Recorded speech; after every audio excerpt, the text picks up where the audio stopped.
Welcome, everyone. Good morning, good afternoon, everywhere from the globe. On behalf of the International Youth Council, I warmly welcome everyone to join our International Youth Day 2025 event. And today marks a special moment to celebrate, to recognize, amplify the actions and voices for everyone, young people everywhere.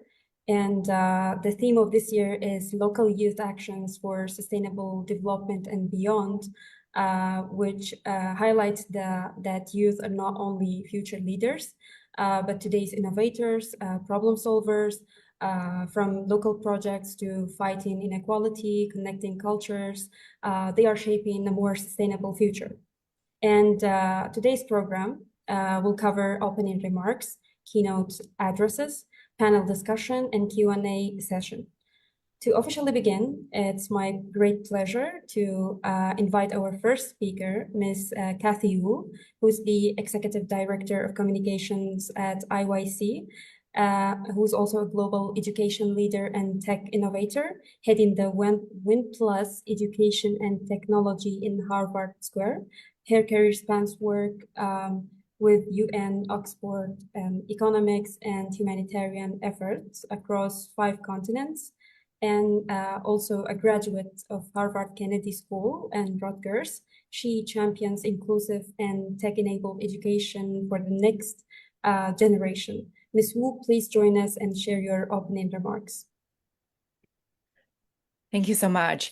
Good morning, good afternoon, and good evening to all of you joining us from across the globe.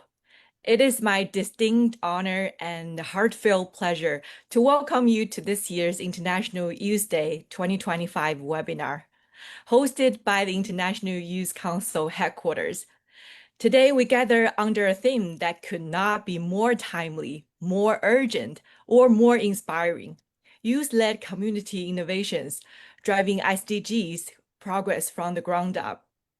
Let me begin by acknowledging the incredible energy, commitment, and creativity that each of you brings to this virtual space. Whether you are a student, a community organizer, a policymaker, or a civil society leader, your presence here today is a testament to the power of youth-driven change. International Youth Day is more than a date on the calendar. It is a global platform to amplify the voices, actions, and aspirations of young people. And this year, as we edge closer to the 2030 agenda and the deadline for the sustainable development goals, we are reminded that the future we envision, one of equity, sustainability, and peace, will only be realized if we empower youth to lead from the front, especially at the local level. The SDGs are global in ambition, but their success is local in execution. They're lived and felt in our neighborhoods, schools, clinics, and ecosystems. And it is here, on the ground, where young people are already innovating, organizing, and transforming their communities in ways that are bold, inclusive, and deeply impactful. At Win Plus Education and Technology, where I serve as the executive director, we've seen firsthand how young minds, when equipped with the right tools and trust, can build solutions that are not only scalable, but deeply rooted in empathy and local relevance. Whether it's using AI to build educational gaps or designing IoT-powered solutions for community health, youth-led innovation is not a future ideal, it is a present reality. And this is not limited to technology. Across the world, we can see that young people are leading climate resilience projects, launching mental health campaigns, advocating for gender equity, and reimagining civic engagement. They are not waiting for permission. They are creating pathways. Today's webinar is designed to do more than celebrate these efforts.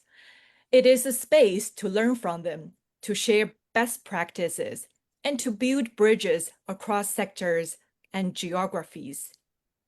You will hear from youth leaders who have turned ideas to impact, from Argentina to Saudi Arabia, from grassroots football movement to healthcare advocacy, from tourism-based volunteering to climate diplomacy. These are not isolated stories. They're part of a growing global tapestry of youth-led community innovation. And they reminded us that when young people are empowered, resourced, and heard, they don't just contribute to development, they redefine it. But youth cannot do this alone.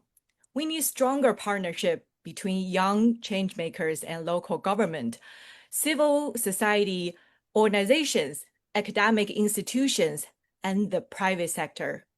We need policies that are co-designed with youth, funding mechanisms that prioritize youth-led initiatives, and platforms that elevate youth voices, not just symbolically, but structurally.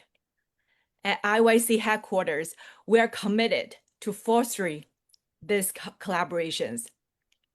Through our work of Global Network, we aim to connect youth leaders with mentors, resources, and opportunities that help scale their impact. And through events like today's, we hope to spark new ideas, new alliances, and new momentum. As we approach the final stretch of the 2030 agenda, we must also look beyond it. What kind of world do we want to build post-2030? What systems must we dismantle, and what new ones must we create? These are questions that youth must help answer, not just as beneficiary, but as architects. And so I challenge each of you today to think boldly, to ask not just what can I do, but what can we build together? Because the future is not something we inherit, it's something we co-created. In closing, I want to thank our speakers, partners, and participants for being part of this journey. Your work matters, your voice matters, and your leadership is needed now more than ever. Let this webinar to be a spark, a moment of connection, reflection, and activation. Let it remind us that youth-led community innovations are not just driving SDG progress, they are redefining what progress looks like. Thank you, everyone, and let's begin. Thank you, Ms. Wu, for those inspiring words and speech. Now I'm honored to introduce Ms. Varsha Ajmera, who's the head of programs at IYC, with over 3 decades of experience in empowering youth worldwide. And she has led transformative initiatives in leadership, volunteerism, and SDG localization. And she's an NGO representative to the UNDPI and a respected voice in global forums on peace, gender equality, and cultural diversity. Please, Ms. Ajmera, the floor is yours. Thank you, Shika, for the introduction, and thank you, Kathy, for the brilliant opening remarks. Good morning, afternoon, evening, everyone. It's truly an honor for me to be here with so many passionate, bright, and determined young people.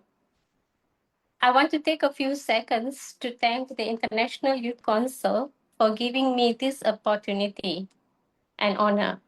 I'm truly grateful and humbled to be here. The theme for this year's International Youth Day is Local Youth Actions for the Sustainable Development Goals and Beyond. This theme not only emphasizes the crucial and transformative role that young people play as beneficiaries of development, but it also recognizes the role of youth as active agents of change, innovation, and leadership. Today is special not because we're talking about big ideas, but because we're talking about local action.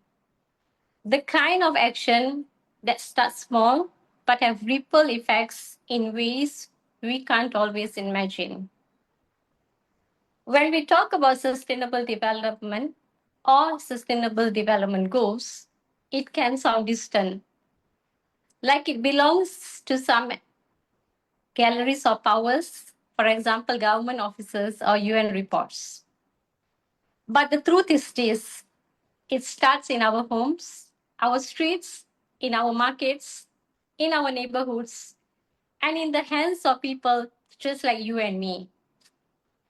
I want us to remember something special. The world doesn't only need big leaders, it needs local heroes. And very often, these heroes are young people. I started my volunteering journey at a very young age, though at that times I didn't understand what I was doing. I used to follow my dad, a social worker, to do community work. And as I grew up, I joined youth clubs, and over time, I became the Chief Operations Officer of World Youth Foundation, my former workplace, which gave me the opportunity to transform many lives through the work we do. That is where I came across the International Youth Council, met Saddam, your CEO, a very inspiring and passionate person. And since then, we have worked across a number of initiatives together. Together, we have impacted the lives of hundreds of young people across the globe through international conferences, ocean cleanup campaigns, mangrove planting projects, capacity building workshops, climate change workshops, recycling projects, street surveys, to name a few. Change doesn't always have to happen in big meetings. They can happen in communities at local level. Change that is imposed from the top down often fails because the community doesn't feel connected to it. Local action flips this entirely. When residents identify their own needs, they are not just data points, they are architects of the solution. They own the problem and therefore are deeply invested in the outcome. A project born from local passion is far more likely to be maintained and sustained over the long term than one managed by a distant organization. The community, in this case, becomes its guardian. Local projects allow for quick adaptation. If a strategy isn't working, the community can immediately see it and adjust its approach. This is much harder to do with large international projects that can take years to renegotiate. Working together on common goals build trust and strengthen relationships within the community. This social fabric is essential for resilience and for tackling future challenges together. Here is one of the many examples that I would like to share why I believe that change begins with local action. Many years ago, I sat down with some college students to discuss with them what volunteering activities they would like to take at local level. One brilliant idea was to turn an abandoned back lane into a place where people could gather in the evening. A plan was executed, and within a few weeks, that back lane, which was once narrow, dark, and dumping ground for rubbish, became a spot of pride in the neighborhood. Street vendors started setting up there. People stopped throwing rubbish, and it became a gathering point for the local community. And that's when the volunteers realized you don't have to change the whole world to make a difference. You just have to change your corner of it. There is something when a group of young people care enough to start something. That's magic. And the action changed how the whole community felt about that space. What's beautiful about this story is that none of them waited for the perfect plan or the perfect time. They started with what they had, where they were, and with the people around them. Sometimes we get trapped into thinking we need massive funding or complicated strategies to do something. But most local action comes down to A, seeing a need, B, finding simple tools, C, building trust with your community. And once you start, people notice, they join in, and suddenly a local project becomes a shared community effort. And if you are lucky, a global case study. A common question I often get is, why should we invest in youth? I believe young people have three gifts that make you unstoppable. Young people are innovators. They bring fresh perspective and often the first to adopt and adapt new technologies. Young people are mobilizers. They are the most connected, both online and offline, and can rally our peers and communities around a cause. Young people are a force of change. They are not afraid to speak up for what they believe in. And in Asia, where 70% of the young people reside, this matters even more because we live in one of the most diverse, resourceful, and fast-changing communities in the world. If you are wondering, but what can I do in my own area? Here are 4 steps that you have worked for youth across the region. Listen first. Spend time with your neighbors, elders, and peers. Ask them what problems they face every day. You'll be surprised how many solutions are within reach. 2, start small. 1 street, 1 school, 1 park. It's okay if your project is tiny. It's proof of concept. Make it visible. Share your progress on social media. At school, in your community hall, visibility attracts more hands and hearts. Leverage on technology. Technology isn't just for tech companies. If correctly used, it will make small ideas grow faster and bigger. I'd like to share with you here some ideas that you may try right now. Mobile library corners using recycled books for rural or underserved areas. Community rainwater collection for school gardens. Local heritage walks led by youth to promote cultural pride and tourism income.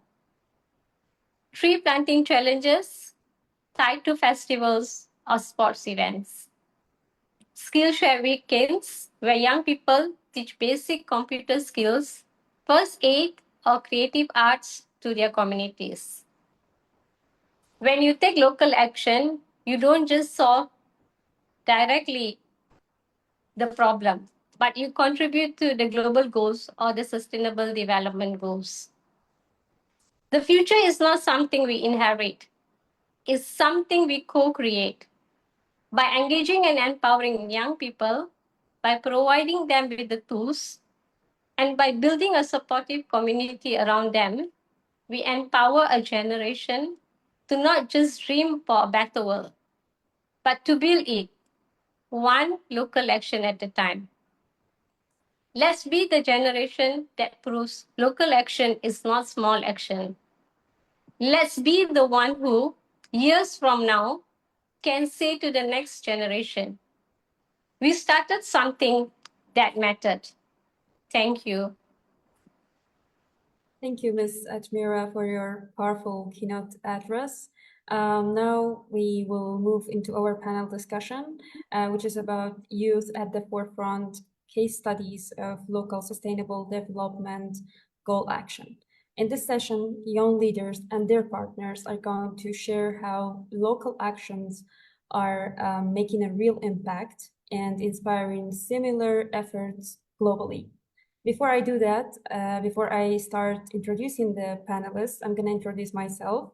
I'm Shkak. I'm Kurdish from Iraq, and I hold a degree in business management, and I also work as public relation for a women organization in my community that focuses on helping girls find their potential. And I also lead a project for orphanage, the Girl Orphans, that focuses on using music, art, and creative writing to help them create a space for them to express themselves.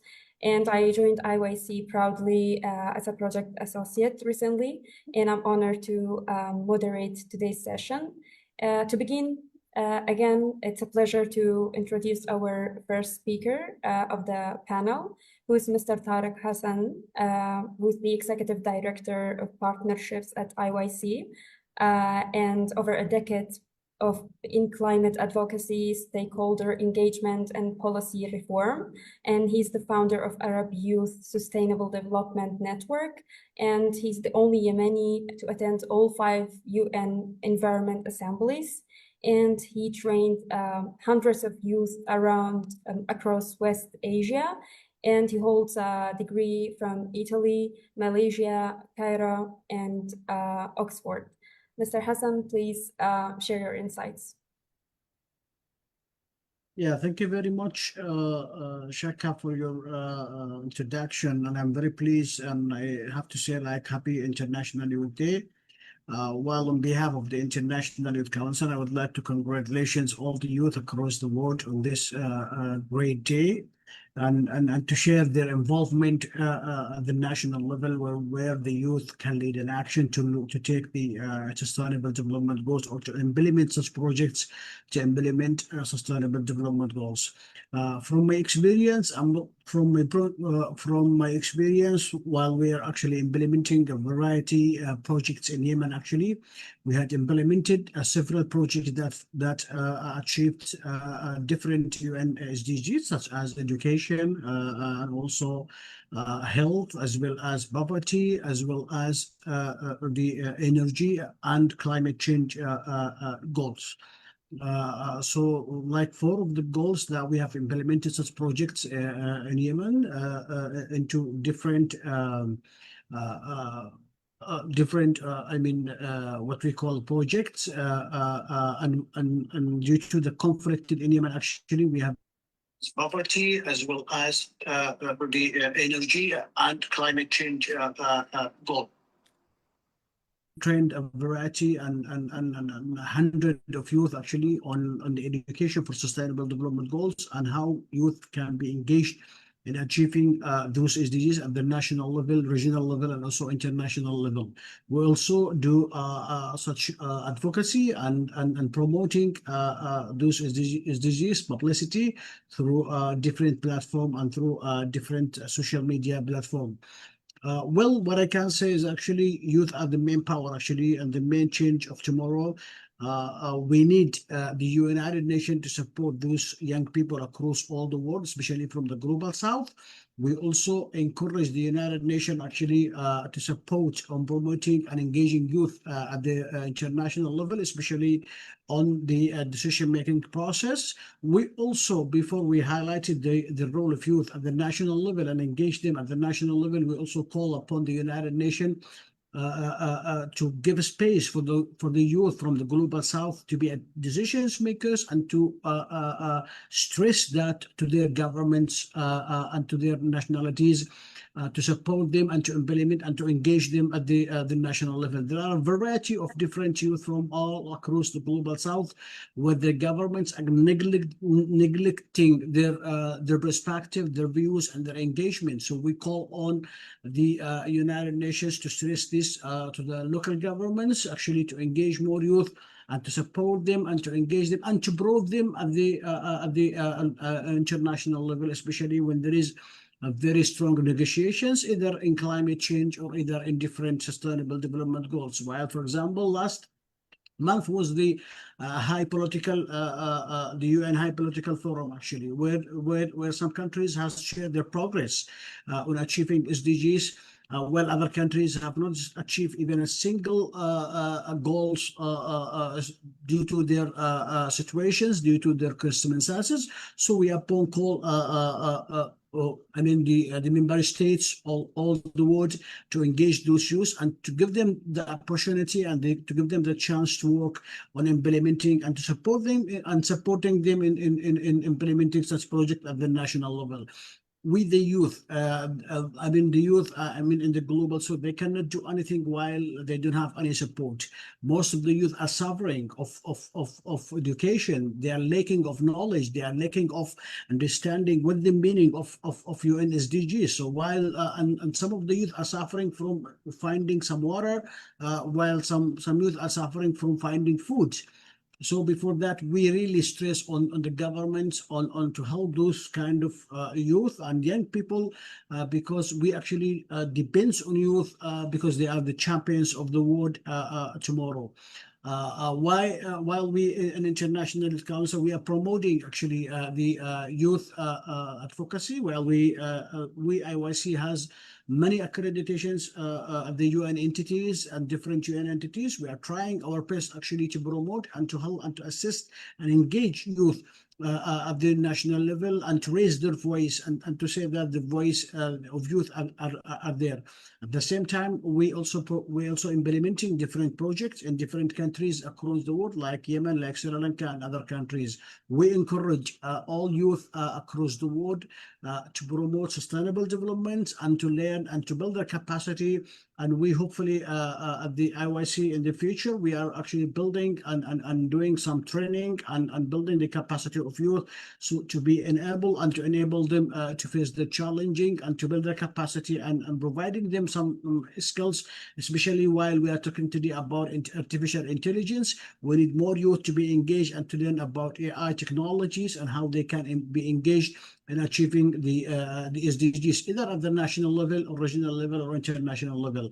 I would like to thank the IYC team for their great effort, and I would like to thank also all the youth from across the world who really has done a great job in terms of implementing youth project at the national level and their countries, especially those at the grassroots, because we need to highlight their more effort and how the communities has been benefited from their project in different sectors, either agriculture, energy, education, health, or other sectors.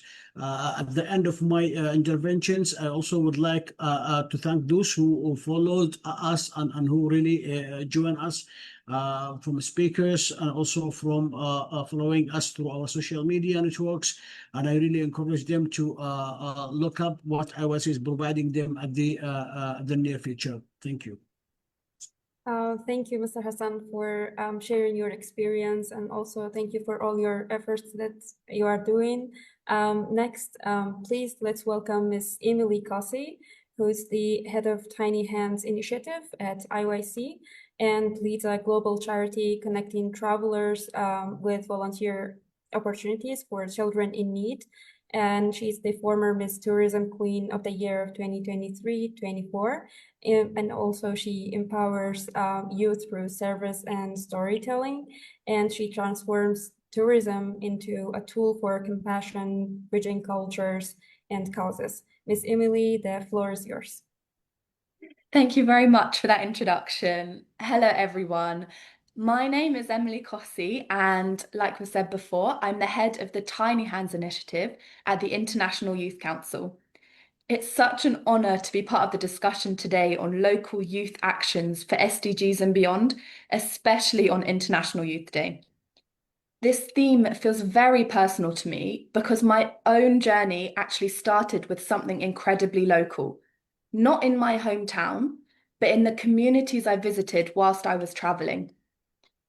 A few years ago, whilst travelling abroad, I wanted to give back to the community I was visiting. I imagined myself teaching English in a school, bringing books and pens to children who needed them, or simply spending an afternoon playing games with kids who didn't have families of their own. But when I tried to find a place to volunteer, I ran into many problems. I didn't know where to start, The search results were so overwhelming. There were too many middlemen. I wasn't sure which organizations were actually genuine. I wanted to help, but I needed to know that my time, my donations, and my energy would truly reach the people who needed them. When I finally did find an orphanage, it was only because I stumbled upon it in person. And that's when I realized something. It really shouldn't be this hard to make a small difference. Many travelers, young and old, want to give back, just like me. We want to make our journeys more meaningful, to leave something positive behind. But there are barriers to this. One barrier being trust. We don't always know if the organization is legitimate. The second barrier is access. Contact details aren't always clear or up to date, so you don't know who you're contacting. The third barrier is time. Travelers often have just a few days in one location, so they need quick, reliable ways to help. That's when the seed of the Tiny Hands initiative was planted. Tiny Hands is a platform that connects volunteers with legitimate, vetted schools and orphanages around the world. You can think of it as a trusted directory of giving back. Anyone, whether you're 18 or 80, can search for a community project and see exactly how they can help. That might be spending an afternoon teaching a language, donating valuable resources like books, pens, and sports equipment, offering training or skills workshops, or simply spending time with children, reminding them that they are seen, valued, and loved. These may all sound like small acts, but together they're incredibly powerful. The Sustainable Development Goals can feel like enormous global ambitions. But the truth is, they happen in small local moments. When a child gets the books they need for school, that's SDG 4, quality education in action. When travellers bring resources to an orphanage, that supports SDG 1, no poverty, and SDG 10, reduced inequalities. When people from different cultures spend time together, it builds peace, understanding, and global citizenship. That's the heart of SDG 16, peace, justice, and strong institutions. And the best part? You don't need to be part of a huge organization to contribute. Anyone can do this anywhere you are. Currently, Tiny Hands is just getting started. I've personally visited several schools and orphanages during my travels, and each one has reinforced why this matters. I've seen the joy of children receiving their first set of school supplies. I've seen classrooms brighten, literally and emotionally, when visitors come to share skills or simply play with them. And I've seen travellers leave feeling deeply connected to the places that they visited, realising their holiday was more than just sightseeing. Right now, we're building our directory, verifying each institution we add, so that when travellers search for ways to give back, they can trust the information they find. The Sustainable Development Goals have a 2030 deadline, but our vision goes further than that. We want to make giving back as normal as taking photos or buying souvenirs. Imagine if, on every trip, people set aside even one day to help the local community. That cultural shift could create a long-lasting ripple effect. It could create better education for children, more resources for underfunded institutions, stronger bonds between travellers and local people. And most importantly, it provides hope for the next generation. So to everyone here listening, whether you're a young person, an experienced traveller, or someone who works in community development, I invite you to see your journeys differently. The next time you travel, ask yourself, what can I leave behind that's more meaningful than footprints? And if you don't know where to start, that's exactly what Tiny Hands Initiative is here for. Every small act has a ripple. If we all gave just a little of our time whilst traveling, we could really change the world, one tiny hand at a time. Thank you. Thank you, Miss Emily, for that inspiring and heartfelt message. Your work actually reminds us that how compassion can truly bridge culture and change lives. Now we turn to our next speaker, who is Miss Maria Macarenas, and she's Jeannie, who's the IYC country representative of Argentina. And she's also the Argentina's first professional female footballer. And she led a national movement for women's rights in sports. And she's the former leader at the National Youth Institute and Ministry of Tourism and Sports. And she developed programs in education, employment, and mental health. And she's the author of El Football es mi rebeldia, sharing her journey of resistance and reform. And she inspires youth across Latin America with her bold advocacy for justice. Please, Ms. Maria, go ahead. The floor is yours. Thank you, Shaka.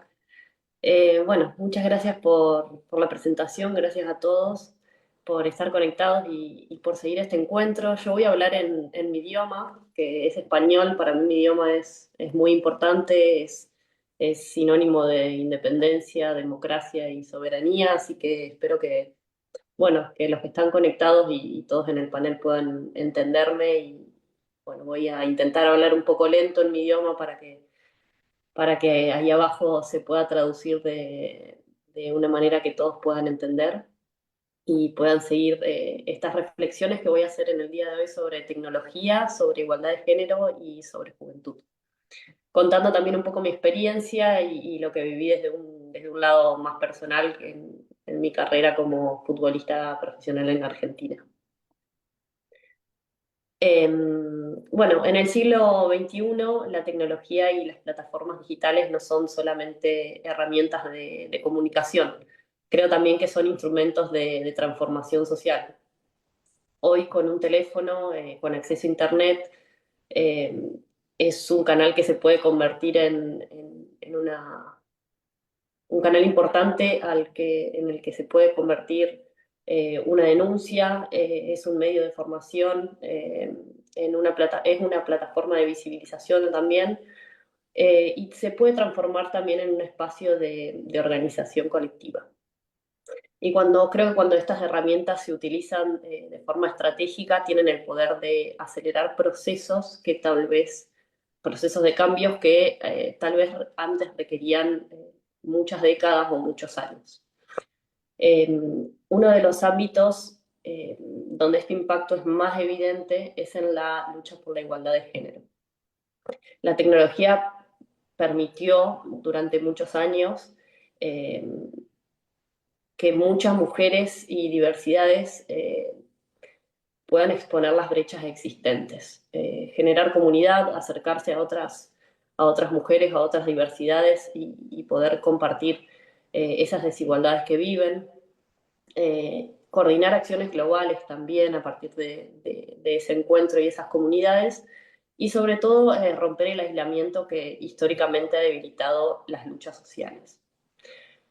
Las redes sociales en particular funcionan como un ecualizador. No importa si una persona está en una enorme ciudad, en una gran ciudad o en un pueblo muy chiquitito, con pocos habitantes, si tiene acceso a los grandes medios o no. Con un mensaje potente y bien difundido, pueden llegar a audiencias muchísimo más grandes, audiencias masivas, e influir en en la agenda pública e interpelar a aquellas personas que toman decisiones. Esa capacidad de ampliación amplificación no es teórica. Yo misma fui testigo y protagonista de cómo las redes sociales y la tecnología pueden cambiar la historia. Me convertí en la primera futbolista profesional en Argentina y durante muchísimos años como jugadora viví en carne propia la desigualdad de género en el deporte. La ausencia de contratos, salarios inexistentes, falta de cobertura médica, condiciones precarias y hasta incluso nula visibilidad mediática. No salíamos en ningún medio. Entonces, en el 2019 tomé la decisión de encabezar públicamente un reclamo que hasta entonces había estado fragmentado y disperso. No lo hice desde un canal de televisión ni desde de un comunicado institucional, lo hice en primera persona, no solo en mis redes sociales, digamos, personales. Publicar esa historia, o sea, mi historia en primera persona, no puso solamente mi caso, sino también que abrió las puertas a que muchas otras jugadoras se animen a contar su caso personal.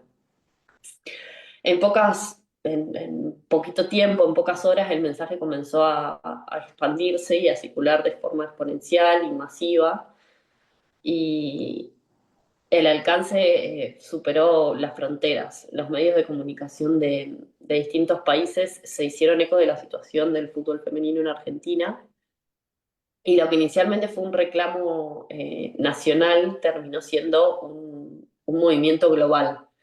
Eh, Gracias a esa visibilidad digital y el trabajo articulado de organizaciones, de abogadas, de periodistas, de activistas, feministas también, logramos como un hito histórico en Argentina y en Sudamérica también, que fue la profesionalización del fútbol femenino.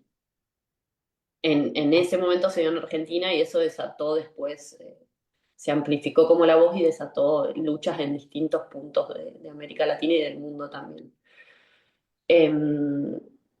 Pero no fue algo que nos fue regalado, sino fue una conquista, fue algo que las jugadoras de fútbol y las mujeres de Argentina conseguimos.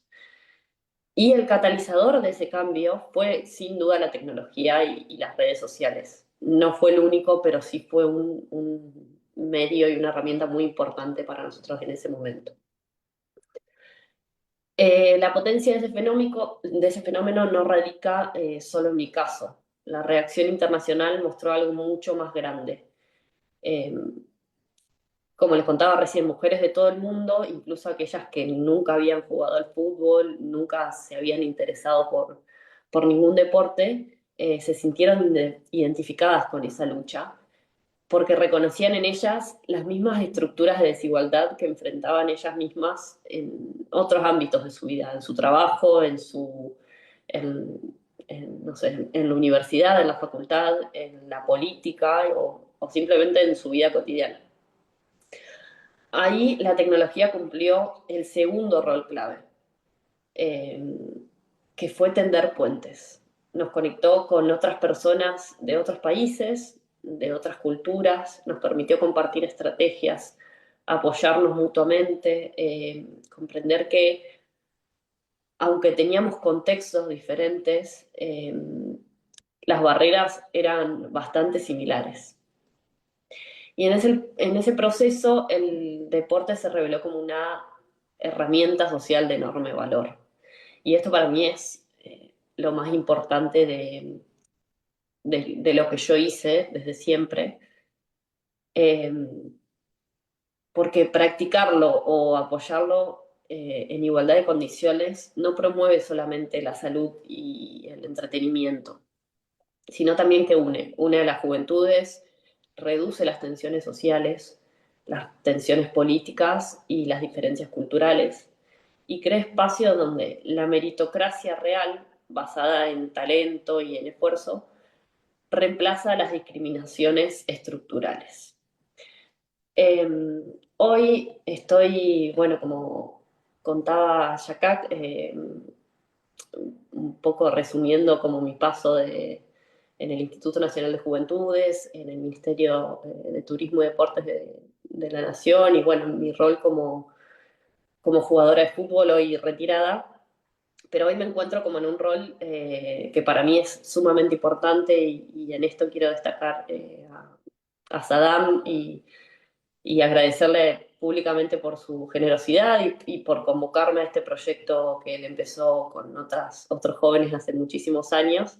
Estoy como representante argentina en el Consejo Internacional de Juventud, International Youth Council, eh, y desde este lugar sigo trabajando junto con todas las personas que están en este panel y otras personas más, y los jóvenes también, eh, trabajando porque más jóvenes tengan acceso a estas herramientas que yo hablaba recién y a estas oportunidades, como la tecnología, como el deporte.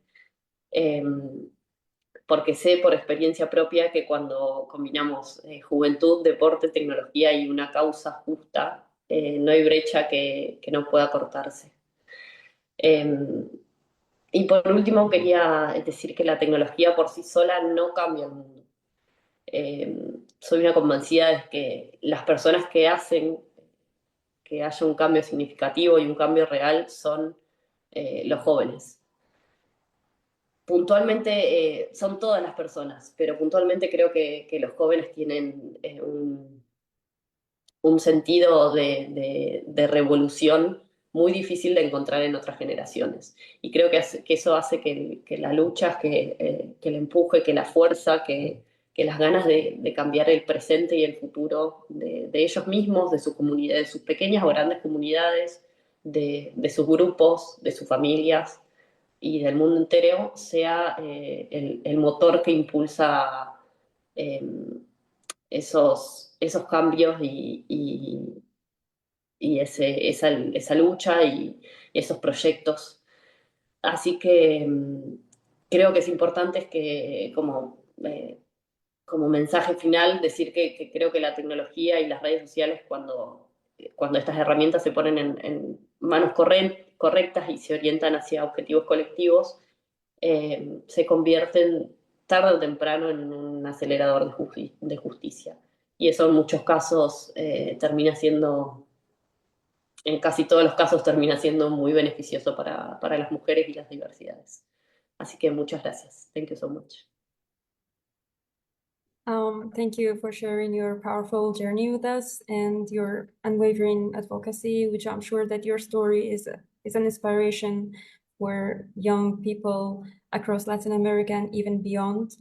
Now we're gonna turn to our next speaker, Ms. Shahed Al-Akili from Saudi Arabia, who is a healthcare professional and bilingual presenter from Saudi Arabia. She's passionate about youth empowerment and media advocacy. She's skilled in project management and speech crafting, and she uses storytelling to drive social change. And her initiatives combine healthcare, leadership, and communication, making her a rising voice in youth-led innovation across the region. Ms. Shad, please share your work with us. The stage is yours. Thank you. Thank you very much. Do you hear me? Yes, yeah, we can hear you. So good morning, good afternoon, and good evening to all of you around the globe. Thank you very much. My name is Shahad, and thank you very much again for the beautifully said intro about me. I actually paused for a second, is that me or not? But thank you. It was an inspiring words from all of you guys from the beginning. So I would like to start by quoting some of your saying that your voice matters, your work matters, and your leadership must be needed. And also the change starts within you. It's very powerful. I was just very touched by these words.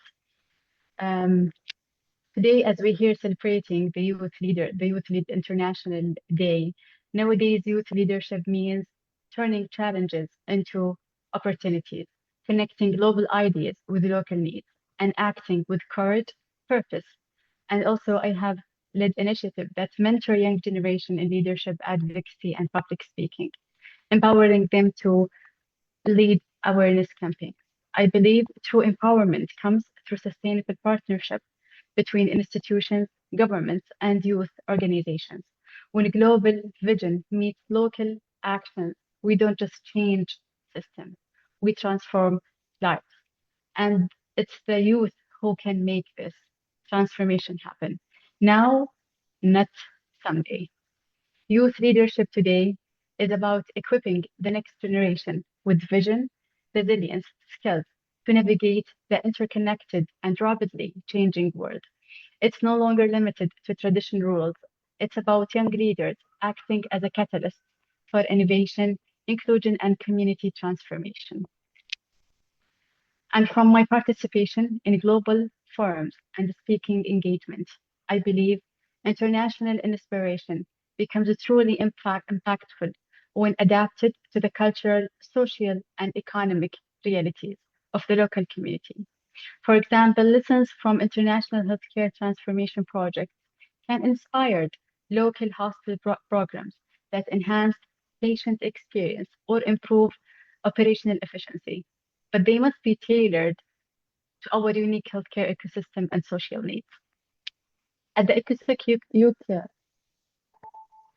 sorry, at the ECOSOC Youth Forum, I represented my country proudly, Saudi Arabia, on SDG 3, Good Health and Well-being.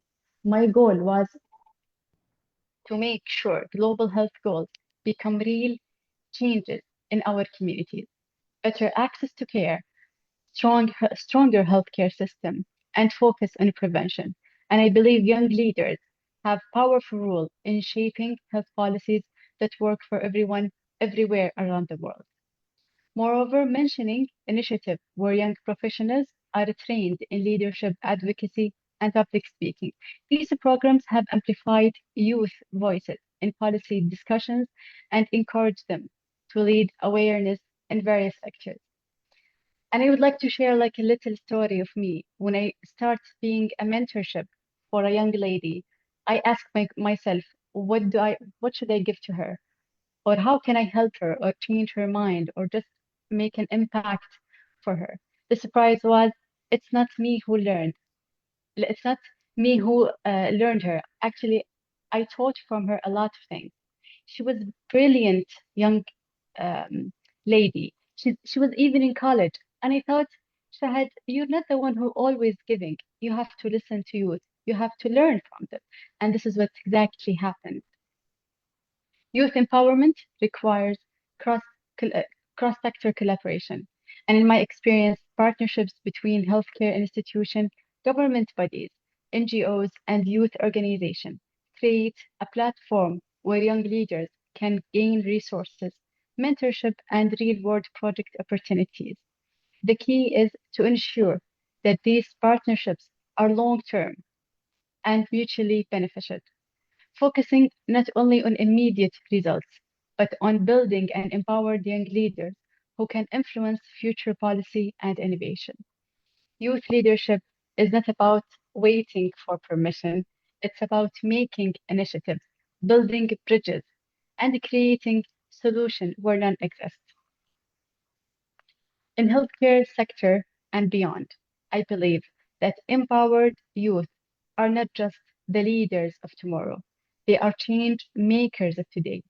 And when global vision meets local action, we don't just improve system, we transform lives. And as a public speaker, I start my journey in public speaking in a very young age, in a middle school, and everybody laughed at me first because I didn't have a mic. I shout out loud. And I was a young lady. Actually, I was a kid who everybody laughed at her. I couldn't speak after that. For more than 5 years, I couldn't even stand in front of everybody. I couldn't even talk proudly. But guess what? That's changed because somebody believed in me and I believed in myself. Somebody gave me opportunity to speak up, to go on stage again and talk again without any fear. And this comes on practice, with practice, comes from within, as Miss Amarja said. and excuse me if I said the name wrongly. Thank you very much all. It was a really nice discussion. I learned from each of you, even the one who spoke in Latin. It was actually very nice like hearing it. Thank you very much. And I said again, thank you for the International Youth Council for the opportunity, and we'll see you inshallah for future events. Thank you. Thank you so much, Ms. Shad, for showing us how passion, skill, and storytelling can drive meaningful change. And I'm sure you, as a public speaker, your voice truly is a true force for youth innovation. Thank you, and it's my honor to invite our next speaker, Mr. Moth bin Nujayfan, who is the Senior Project Manager of Riyadh Holding, who leads transformative urban projects promoting smart, sustainable growth in Riyadh, who is the Equality, Diversity, and Inclusion Consultant at World Organization of the Scott Movement, that advocates for youth empowerment and inclusive leadership on a global scale. And he's a dynamic leader driving innovation and inclusion across Saudi Arabia, who blends strategic planning with social impact to inspire change makers across the region and beyond. Mr. Moth, the floor is yours. Thank you so much, and good morning and good afternoon and good evening for everyone who's attending this panel discussion. It's truly an honor to be here today, joining such an inspiring minds and a passionate change maker to celebrate the International Youth Day. This day is more than just a date on the calendar. It's a reminder of the incredible energy and creativity and resilience that young people bring to our communities and our world. It's also a call to action for all of us, a policymaker, educator, and community leaders, and youth themselves, to ensure that these potential are nurtured and heard and empowered. In my work engaging with youth initiatives, whether through policy development, advocacy, or community projects, or even international networks, I have seen firsthand how young voices can shape meaningful change when they are given the seat at the table. But more importantly, I've seen what happens when they are given the tools and the trust and the space to lead. This year's celebration is also a reminder to all of us the important link between youth engagement and the Sustainable Development Goals, from quality of education to climate action, from gender equality to building a sustainable cities. Young people are not just participants, they are innovator, an advocator, and a problem solver, driving these global goals forward, and strong youth policies and effective advocacy to ensure that their ideas do not just stay at the conversation, but turn into action and an impact. As we gather today, let's not just talk about youth as a leader of tomorrow, they are leader of today. Our role is to work with them, not just for them, and to co-create solutions that drive sustainable development and inclusivity and shape and shared prosperity and policy, a youth policy development. I look forward to our discussion and to learn from each one of you and celebrate the remarkable contribution of young people everywhere. Together, let's make sure the celebration is not the end of the conversation, but the spark for action. Thank you so much. Thank you, Mr. Muth, for inspiring us with your vision for innovation and inclusion, a true example of leadership with impact. Finally, please join me in welcoming Ms. Alisar Abdelrazak Abdelkarim, who is the IYC Special Reporter for Palestine and the founder and chairman of Kalimat Palestiniya, an initiative amplifying Palestinian stories through civic engagement and storytelling. She's currently studying international information systems in Germany.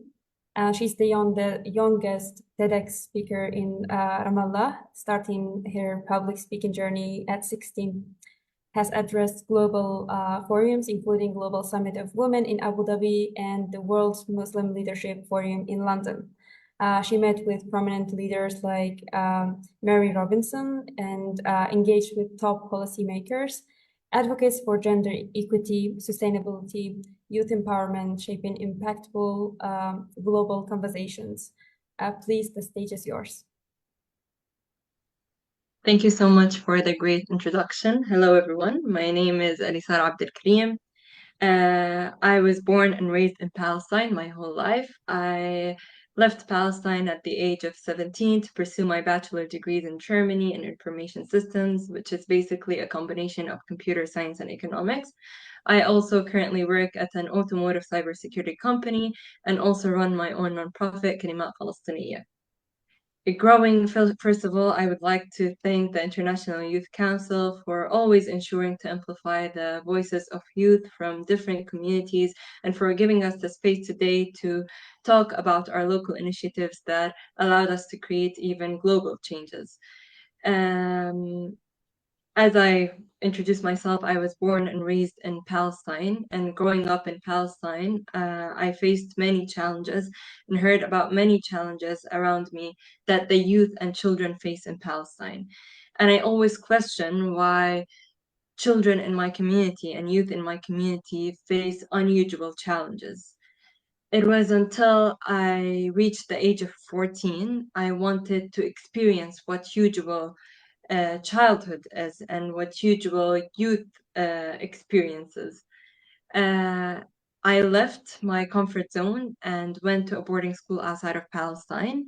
It was there where I was introduced to the tools that will allow youth to reach the world and fight all the obstacles that they face. And these tools are education and technology.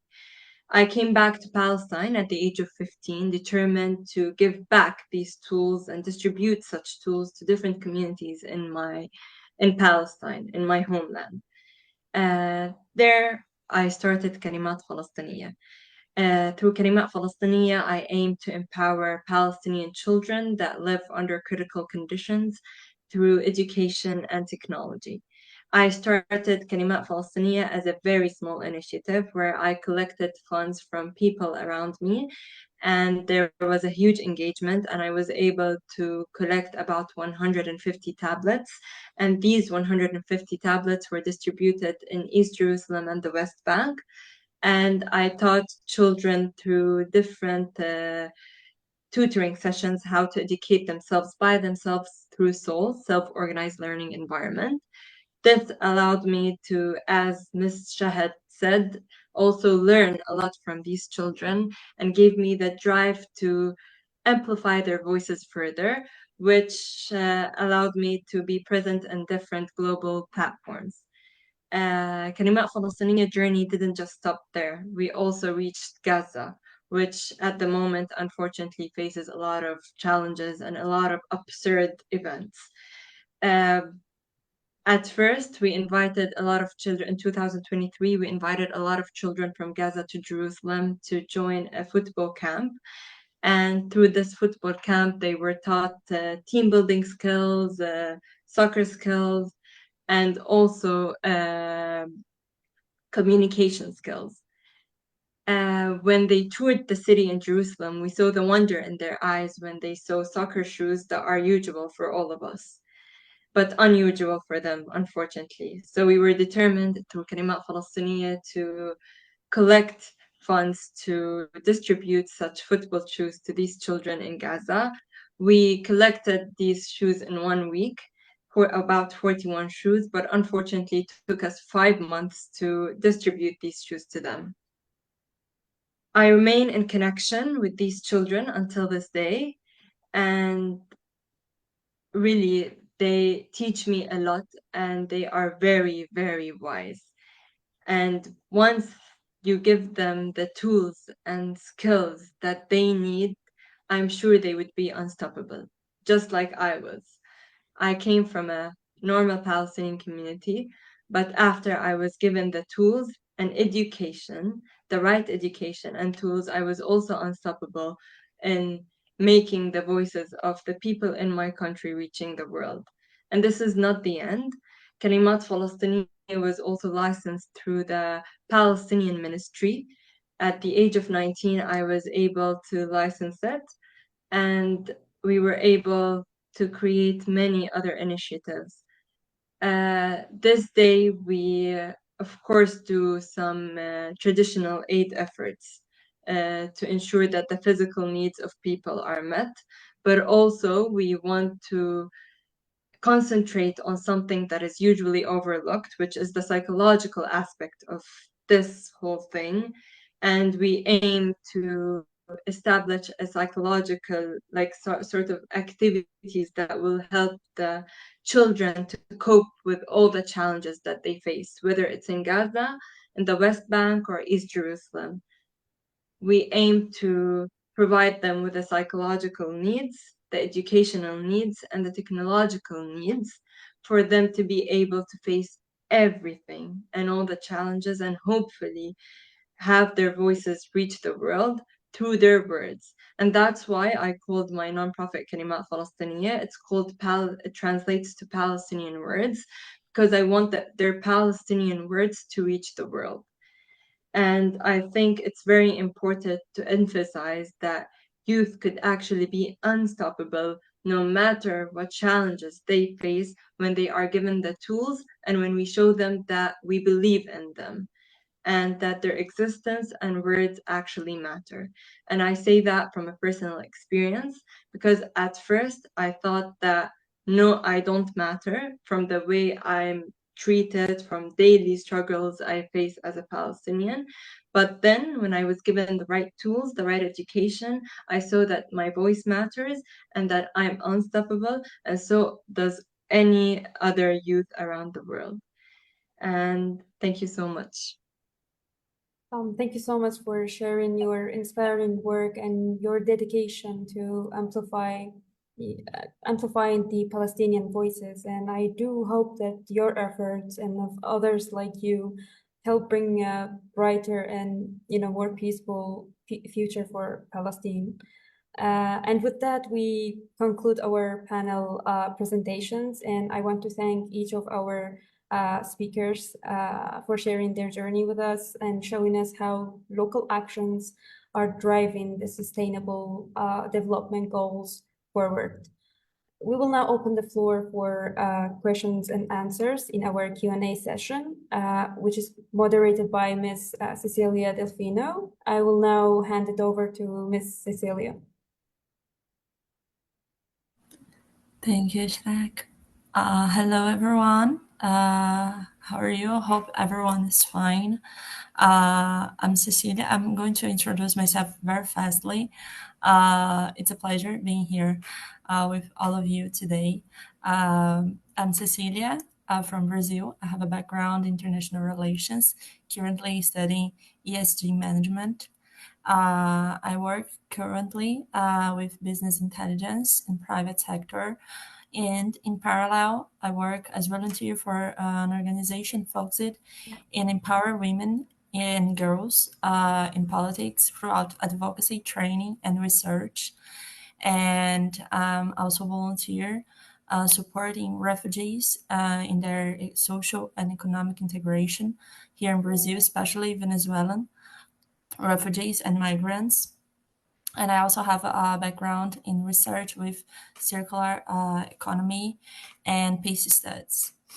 I joined recently as project associate at International Youth Council, and it's an honor participating here with you in this discussion. Thank you so much for everyone.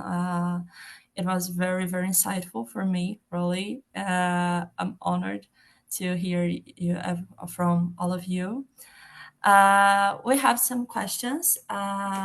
Miss Katy Guo, I don't know if I'm pronouncing rightly, so I'm sorry. Miss Katy, are you here? Yeah. Yes, I am. Okay, we have two questions for you. Firstly, as someone leading a grassroots initiative, what challenges have you faced in engaging local communities, and how did you overcome them to drive meaningful change? Okay, these are really good questions. I think to each one of us, the situation, the scenarios are different. For me personally, I'm from Beijing, China originally. And like many of you here, I really benefited a lot from what I experienced as a college student, as a graduate student, and living abroad. In addition to growing up in China. So having that perspective of living different countries and traveling to different continents, it really, really helped me to understand the very diverse perspective. If it is so different from what I, think and envision, but it really helped me to understand other situation and to do the local and grassroots work. What matters the most is to be on others' shoes, right? It's not just about yourself, your community, but the most importantly is to understand that you're not just for yourself. So what I did, a lot of my work is to really giving examples of my work, my students' progress, and to see how that whole experience can spark any different ideas and to empower girls and ladies who are in a disadvantaged place. So I remember actually I met Alisa and Sadem at the World Women's Forum in Abu Dhabi around how many years ago? Almost 2.5 years ago. And I remember at the time, Alisa is only 17 or 16 years old. And I was really, really shocked because, well, she has expressed the power and the that comes within really empower myself as well. As an educator for so many years, almost 20 years, working with different organizations and now working for my own organizations, I truly see the power of understanding the heritage and identity of each country, each race and ethnicity, and living in the US. Now I'm actually traveling back to Beijing, my hometown. But living in the US, like Boston, Cupertino in Silicon Valley, and New York City now, I also always experience that tension. But those really make us stronger. And to be a leader and to lead the changes, I think we have to be very strong and very honest about the truths and the ugly truths. So at this point, I just really encourage everyone after the COVID situation can travel more and to experience, talk to more people.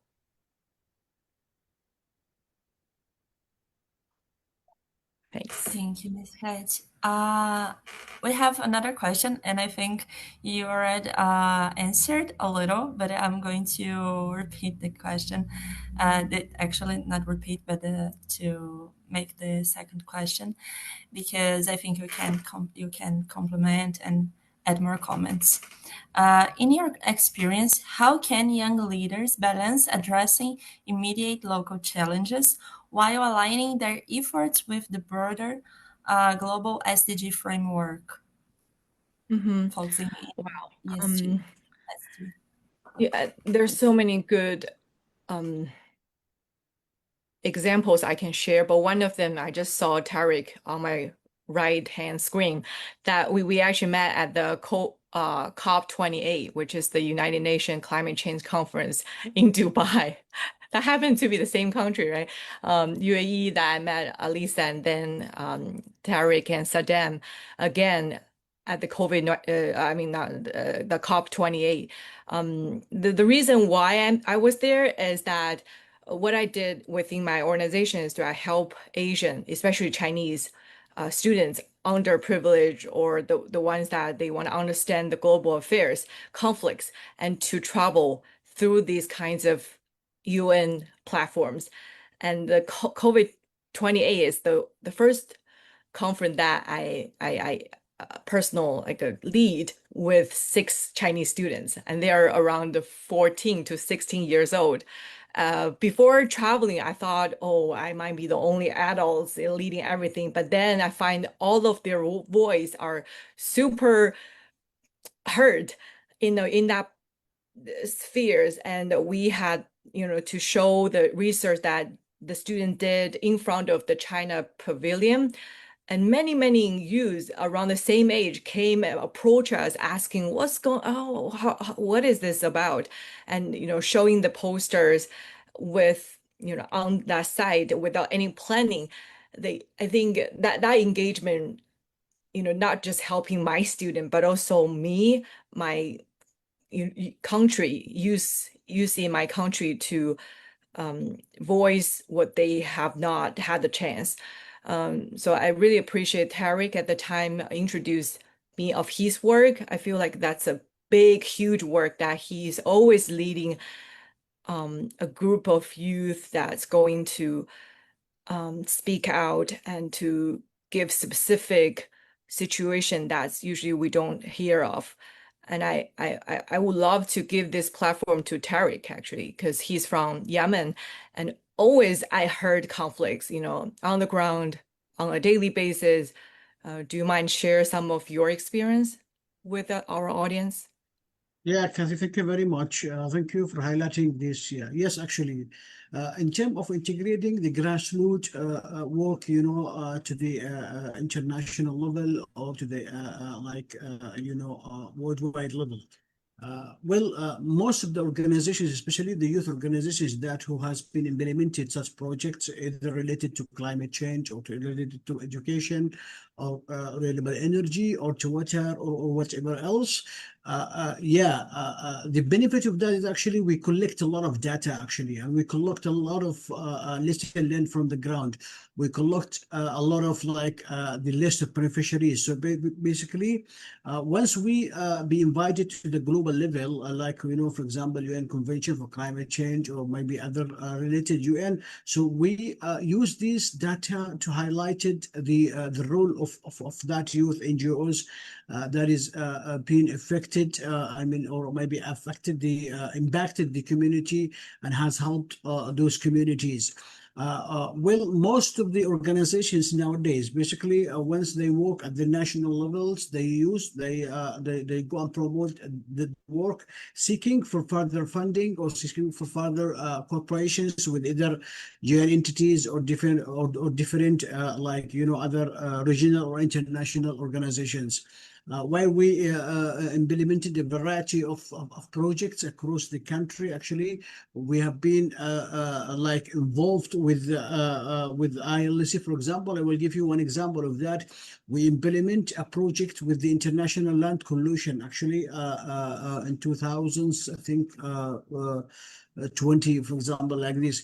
And then after we have been implemented that project, we are invited for the regional meeting actually to among all others partners.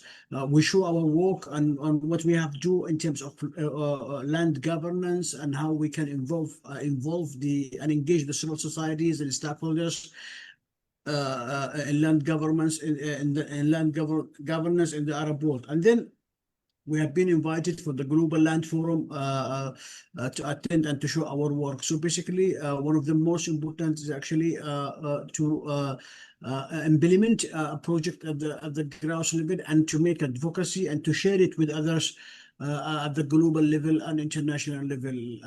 What I want to share as well is actually the weakness that the youth is holding today and the youth organizations, why they cannot promote their work at the international level is because they don't have access to informations, and then maybe they don't have access to UN multilateralism accreditation process. They don't have partners with the global level. So that's why you will see most of the youth, they are lacking of understanding how the UN itself is actually evolving and going at the international level. So we are trying our best in IYC Yemen actually on promoting and enabling and to supporting many youth attending this global level like UN COP climate change. We have also actually done in Saudi Arabia last time in COP 16. We implement a side event during the COP16 for the UNCCD, and we also organize a side event in COP like COP28, COP29, and before that other COPs. So basically, once you implement any project at the root level, once you attending such a conference, you may organize a side event and try to show your work to those global level organizations to support your work and to enable you and to give you feedback on your work. So I support or I encourage all the international youth organizations and youth at the national level to promote their work at the global level. So basically, that's one of the best examples that I can share with you. Thank you.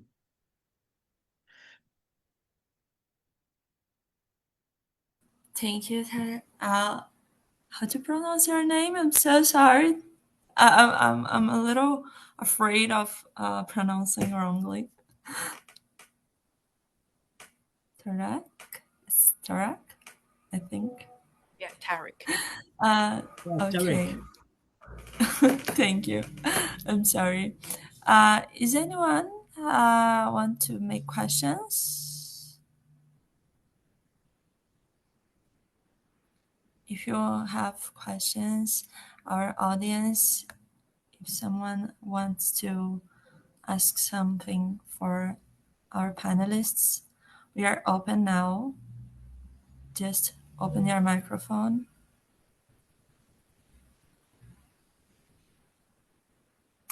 Okay, if anyone has any questions for now, I have one for Emily. Emily, are you here? Yes. Okay. I was curious about your initiative, and I would like to know for you what was the biggest challenge have you faced since the creation of your initiative, Tiny Hands?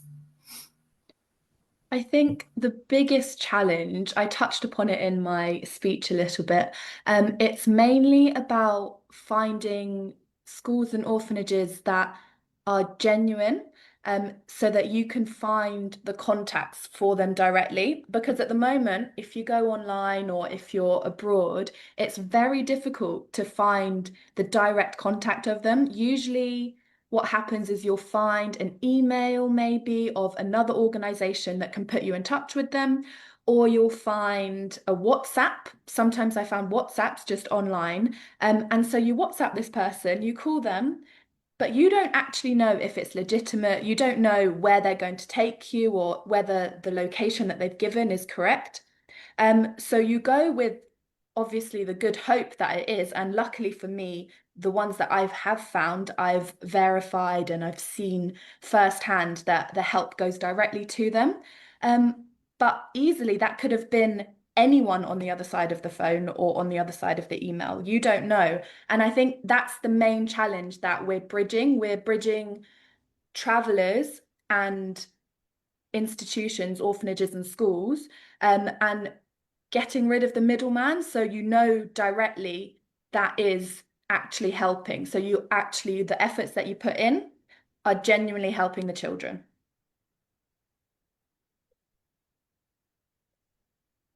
Thank you so much, Emily. We have some questions here. For Alisa. What are some of the unique challenges faced by youth in conflict-affected regions, and how can international organizations better support their efforts? I think one of the main challenges that we face in conflict regions is that we don't have our basic rights and needs. Where like some youth are not given their basic rights, their basic needs, and they start looking as, for example, like we're seeing right now with the children of Gaza, and I'm still communicating with some of them. And yesterday, I talked with a girl called Salma, and she's telling me how her brother is going every day to check whether they can get food from the aid efforts, or whether he should get water for his family and so on. And I think our children become a symbol of lost innocence. They're not looking at or concentrating on what they should concentrate at.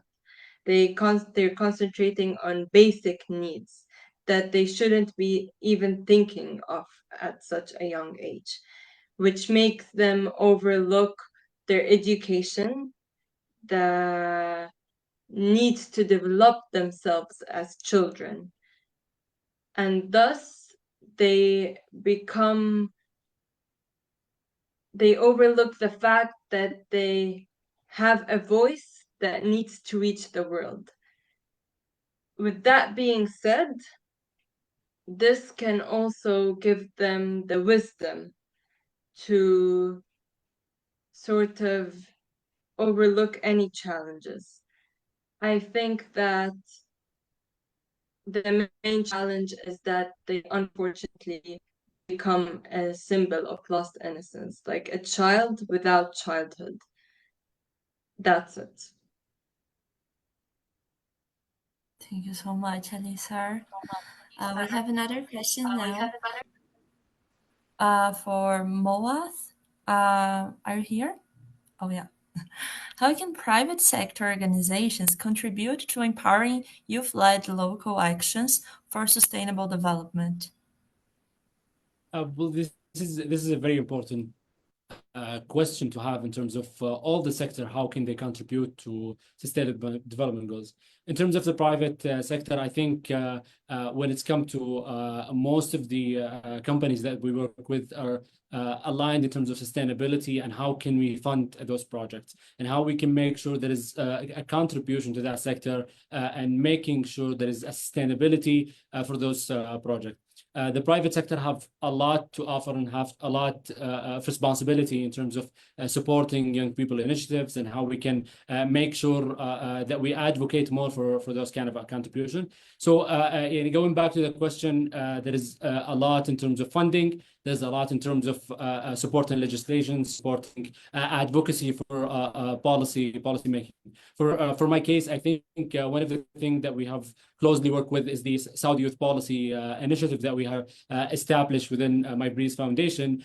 It wasn't going to be the way it was until we have the largest contribution from the private sector to implement those kind of ideas and to implement those kind of support, and actually adopting that support and creating a very important a very important ecosystem, which is social enterprise. This is to us here in Saudi Arabia, it's a new ecosystem that we're working with, and we're trying to establish and making sure it's a very mature sector. How can the private sector become a social enterprise and become more sustainable enterprise, and actually anything that they work with and advocate for should be reflected in the community and young people especially.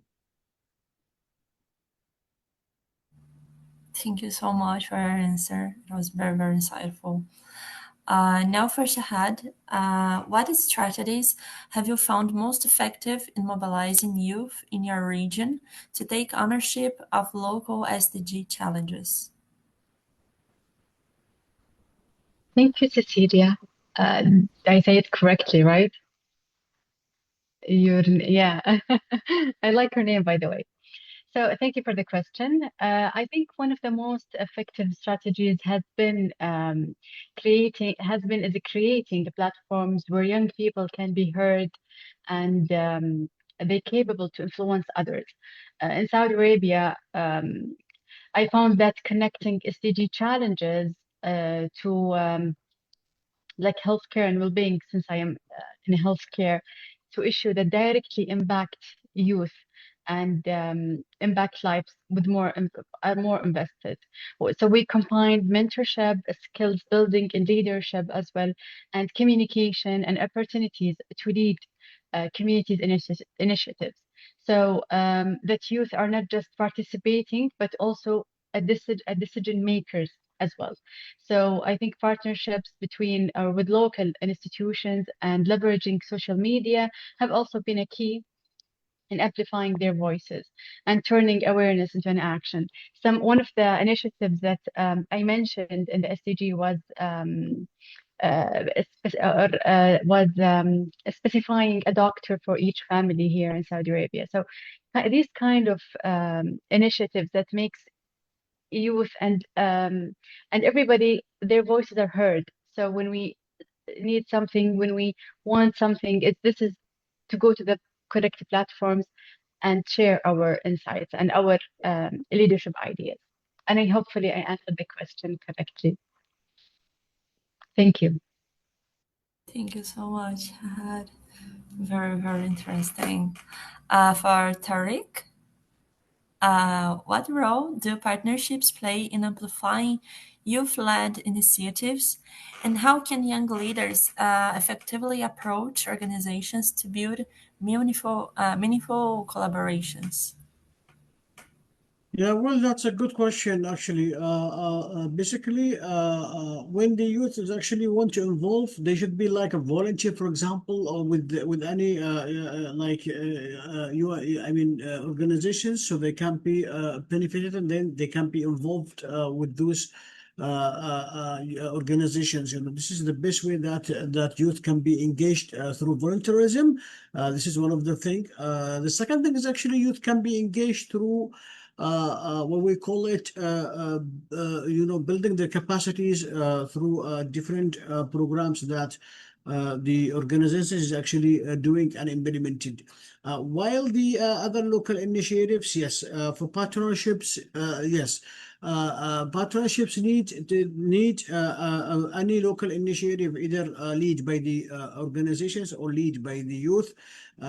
Some of the initiatives need to be well governed, actually, and need to be well prepared, especially when there is a funding or seeking some partnership. Because when we define partnership into three particular things. When we define, one is actually a technical partnership. So some of the local initiatives, they may need technical support, they may need like revision, they may need and so on. The second thing is actually a funding partnership. That one is actually has its own process, its own policies and process. The third one is actually collaborations or partnerships between two. It's like a joint partnership between either local initiative or local organizations, and that needs to sign like an MO, which is a momentum of understanding between the two organizations. How we can involve as a youth on this partnership? This is one of the most important questions that youth today is actually looking for. Youth, as I said, they can be approached NGOs via volunteerisms.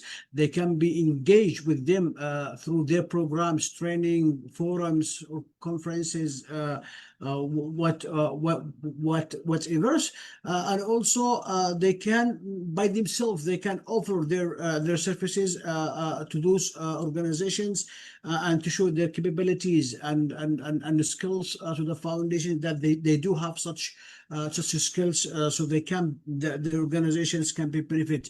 They can do that through emails, they can do that through LinkedIn, they can do through different channels and different platform. Finally, or ultimately, youth can be also benefited from partnership during their participations at the international forums, on international conferences and high-level meetings, as the UN General Assembly, as I mentioned before, the UN COP conferences, UN High-Level Political Forum, and other international forums and meetings. So youth can be benefit from that, and they can do such many meaningful participations during their participations at these at that forums or at that conferences. So this is the best way that youth can be benefit, and local initiative also can be benefit from partnership. Thank you. Thank you so much, Tariq. It reminded me that we are here, our platform. Amazing that. Next question is for Macarena. Macarena, do you prefer Macarena or Maria? Macarena, it's fine. Okay. I'm going to ask you in Spanish, and I ask for everyone in English to translate. En tu opinión, ¿cómo te garantiza que las iniciativas lideradas por jóvenes sigan siendo inclusivas y también aborden las necesidades de los grupos marginados dentro de las comunidades locales? How do we ensure that youth-led initiatives remain inclusive and address the needs of marginalized groups within local communities? Creo que lo más importante cuando somos personas, bueno, me pasó en el Instituto Nacional de Juventudes y en el Ministerio de Turismo y Deportes de Argentina, cuando somos personas que tenemos esa responsabilidad eh, y estamos en un lugar donde tomamos decisiones. Creo que lo más importante cuando armamos proyectos e iniciativas es saber escuchar todas las voces. Eh, entonces creo que de esa forma nos aseguramos de que todas las personas estén incluidas dentro de nuestros proyectos o nuestras iniciativas. Por ejemplo, yo podría hacer un montón de proyectos e iniciativas destinados a mujeres y con base en la igualdad de género, pero se me dificultaría un montón si hago iniciativas que son para personas con discapacidad, por ejemplo, jóvenes con discapacidad. Porque no soy una persona que tenga una discapacidad, tampoco soy una persona refugiada, tampoco soy una persona afrodescendiente. Entonces, creo que cuando tenemos esas responsabilidades y tenemos la oportunidad de llevar adelante iniciativas y diferentes proyectos que buscan incluir a personas marginadas o a personas que sean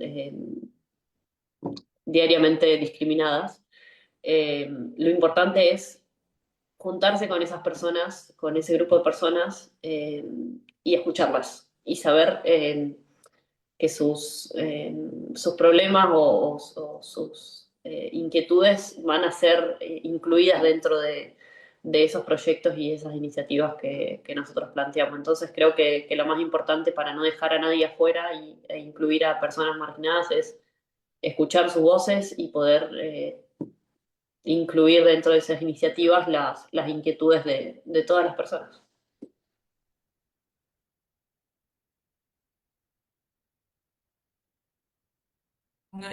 I'm going to summarize very fast her answer.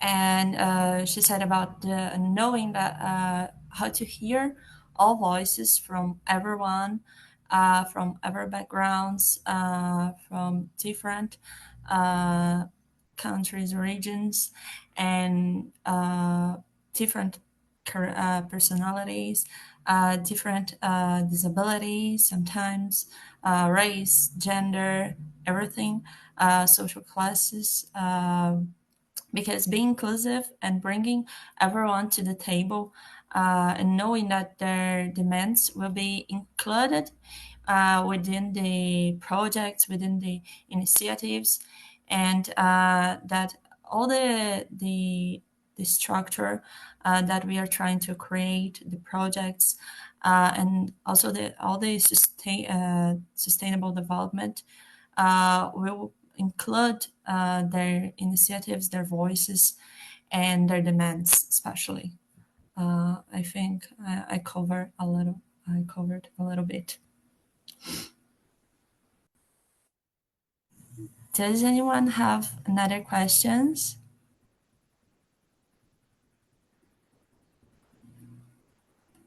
Yeah, I do have a question. Then maybe you can help in translating because it's gonna be for Macarena. Sorry, I didn't hear you. My question. Can you hear me now? Yeah. Yes. Yeah. Nice. Perfect. So my question is for Macarena. Okay. So given your experience in breaking barriers in sports and advocating for women's rights in Argentina.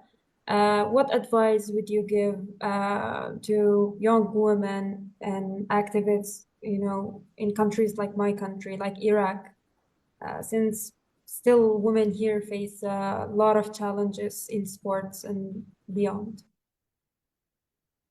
Okay. Magdalena, ¿necesitas Cecilia, alguna can you traducción? translate? ¿Necesitas alguna traducción? Sí. Sí, perfecto.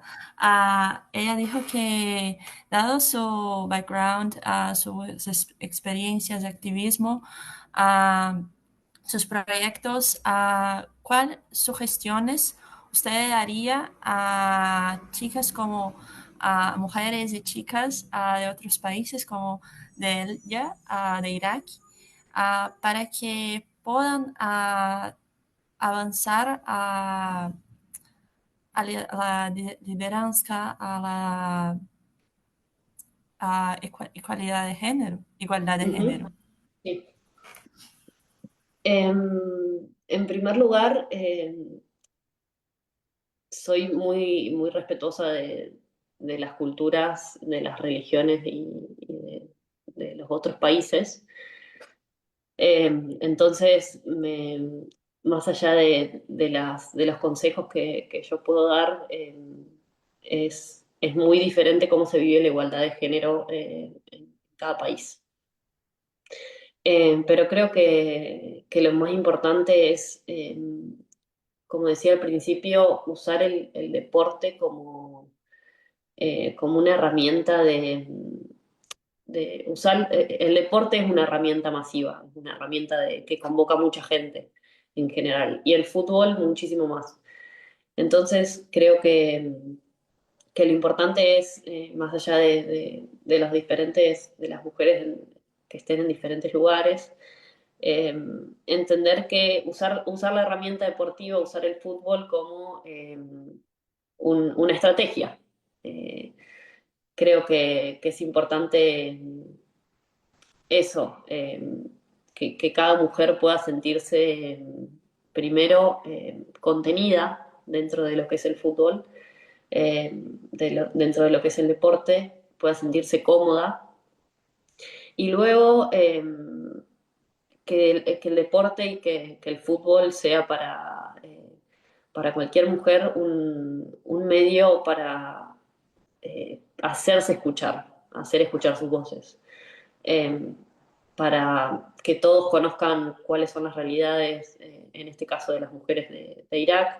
En nuestro caso nos sirvió mucho esto que contaba al principio, usar las redes sociales y usar la masividad que tiene el fútbol, como cualquier noticia del fútbol es muy conocida, para visibilizar cómo estábamos las mujeres dentro del deporte. Entonces mi consejo es ese, usar las herramientas que te dan el fútbol, la masividad que da el fútbol y lo grande que es, para, para mostrar la realidad, que muchas veces en este caso es una realidad adversa y no muy agradable.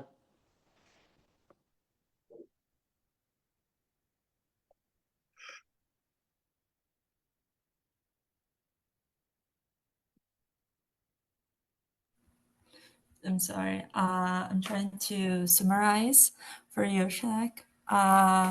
She said, I'm very respectful for other cultures and other countries, but a suggestion, an advice that I could give is trying to use sports as a strong tool, that brings many people to the table, that are from interest for many people, and using soccer as a strategy.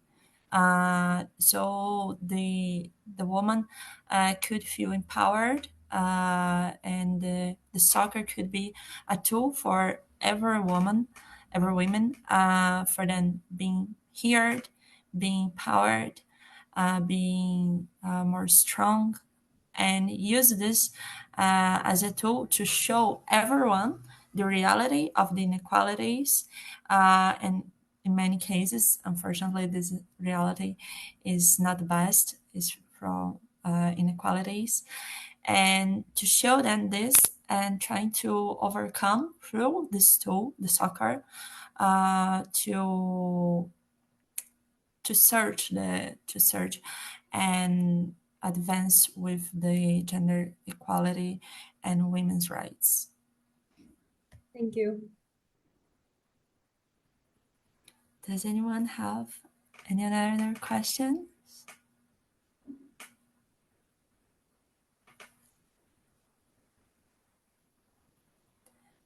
So if anyone has other questions, I would like to get the word out for Mr. Saad. Are you here?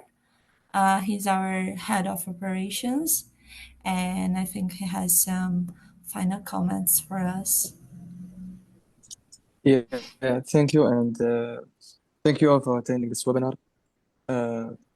Distinguished guests, dear colleagues, and inspiring young leaders, as we come to the close of today's International Youth Day 2025 webinar, I want to extend my heartfelt thanks to each and every one of you who joined us, whether as a speaker or a moderator or a participant. Your presence and contributions have made this gathering not only meaningful, but truly energizing. We began today by reaffirming the importance of youth-led action in achieving the Sustainable Development Goals through powerful keynote insights and a rich panel discussion. We've seen how young people are not just participants in development, they are the architects of change, especially at the local level. We've got some key takeaways, which one of them are localization is essential.